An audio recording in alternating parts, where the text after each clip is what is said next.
নমস্কার। এবার 2026 বিধানসভা নির্বাচনের আগে আগে বঙ্গ বিজেপির কি বেশিরভাগ এমএলএ বা এমপি বা নেতা নেত্রী তৃণমূল কংগ্রেসে যোগদান করতে চলেছে? আমার কাছে যেটা গুপ্ত খবর রয়েছে, গুপ্ত খবর নয়, 100%। আবারও অনেক এমএলএ বিজেপি ছেড়ে টিএমসিতে যোগদান করতে চলেছে। কোন কোন এমএলএ এবার বিজেপি ছেড়ে টিএমসিতে যোগদান করতে চলেছে সেই বিষয়ে আমি আপনাদের সামনে তুলে ধরছি। কিন্তু একটা বড় খবর, নেতাজি ইন্ডোর স্টেডিয়াম থেকে যাদের চাকরি গেছে এসএসসি 2016 থেকে, তাদের চাকরি ফেরানোর জন্য সময়সীমা নিয়েছে মাত্র 2 মাস।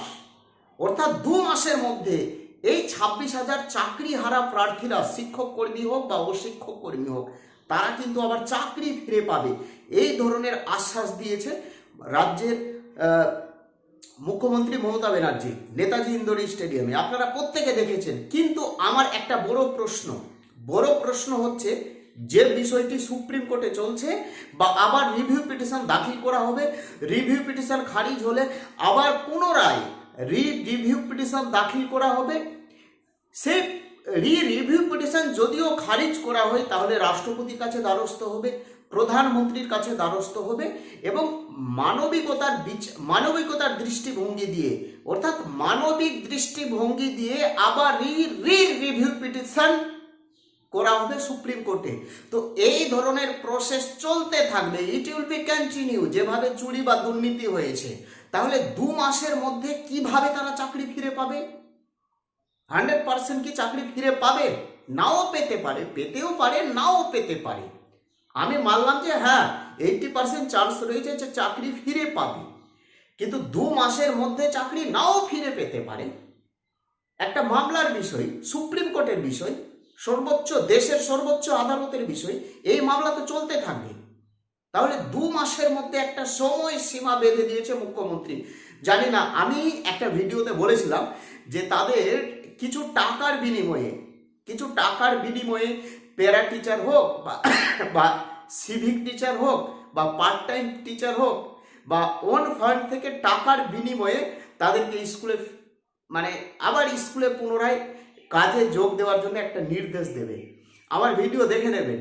দেখুন, ব্রাত্য বসুর যে চেম্বার রয়েছে দমদমে, সেখানে রাত্রি 2:30 পর্যন্ত বসে এই ধরনের সিদ্ধান্ত নিয়েছে।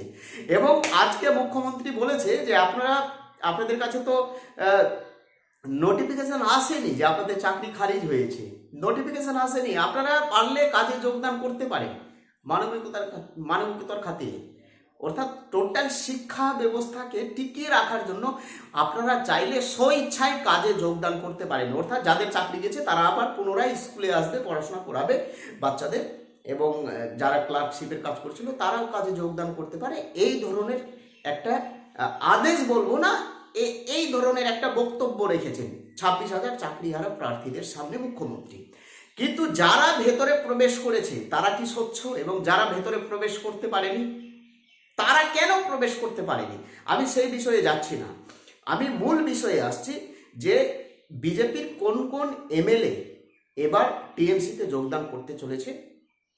বাঁকুড়া জেলার বেশিরভাগ এমএলএ এবার টিএমসিতে যোগদান করতে চলেছে। তৃণমূল কংগ্রেসে যোগদান করতে চলেছে দক্ষিণ 24 পরগনার এমএলএ। আরও কয়েকটা জেলা রয়েছে, বিশেষ করে টার্গেট থাকছে উত্তরবঙ্গের মধ্যে দার্জিলিং এবং কোচবিহারে, এই 2টো জেলা, এবং আরেকটা হচ্ছে আলিপুর। এই 3টে জেলার কিছু এমএলএ এবার বিজেপি ছেড়ে তৃণমূল কংগ্রেসে যোগদান করতে চলেছে। তার কারণ হচ্ছে এই সমস্ত এমএলএ মানুষের পাশে দাঁড়াচ্ছে না, মানুষের হয়ে তারা কাজ করতে পারছে না। ফলত তাদেরকে টিকিট নাও দিতে পারে বিজেপি, অর্থাৎ ভারতীয় জনতা পার্টি। তারা অগ্রিম কিন্তু একটা বার্তা পেয়ে গেছে, ইন্টারনাল বার্তা পেয়ে গেছে। ফলত তারা সিদ্ধান্ত নিয়েছে এবার বিজেপি ছেড়ে টিএমসিতে যোগদান করবে, যেটা আমার কাছে খবর রয়েছে। এবং যে খবরটা আমি পাই 100% সেটা বাস্তবায়িত হয়। আমি কালকেই বলেছিলাম যে এরা আবার স্কুলে যাবে, অর্থাৎ যাদের চাকরি গেছে তারা আবার স্কুলে যাবে বা কোনো একটা সিস্টেমে নিয়ে আসবে, তারা যাতে স্কুলে যান বা স্কুলে আবার পড়ায় বা পুনরায় যেটা কাজ করছিলেন সেই কাজে লিপ্ত হোক।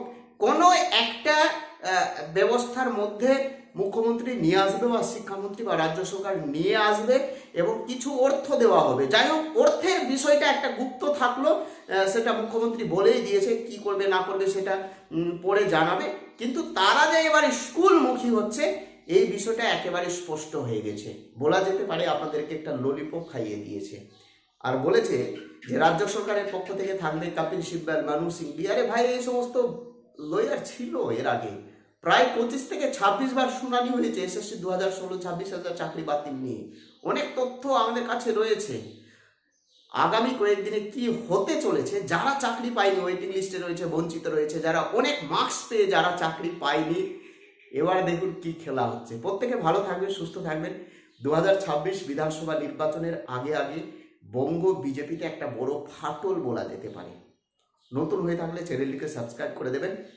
জয় হিন্দ।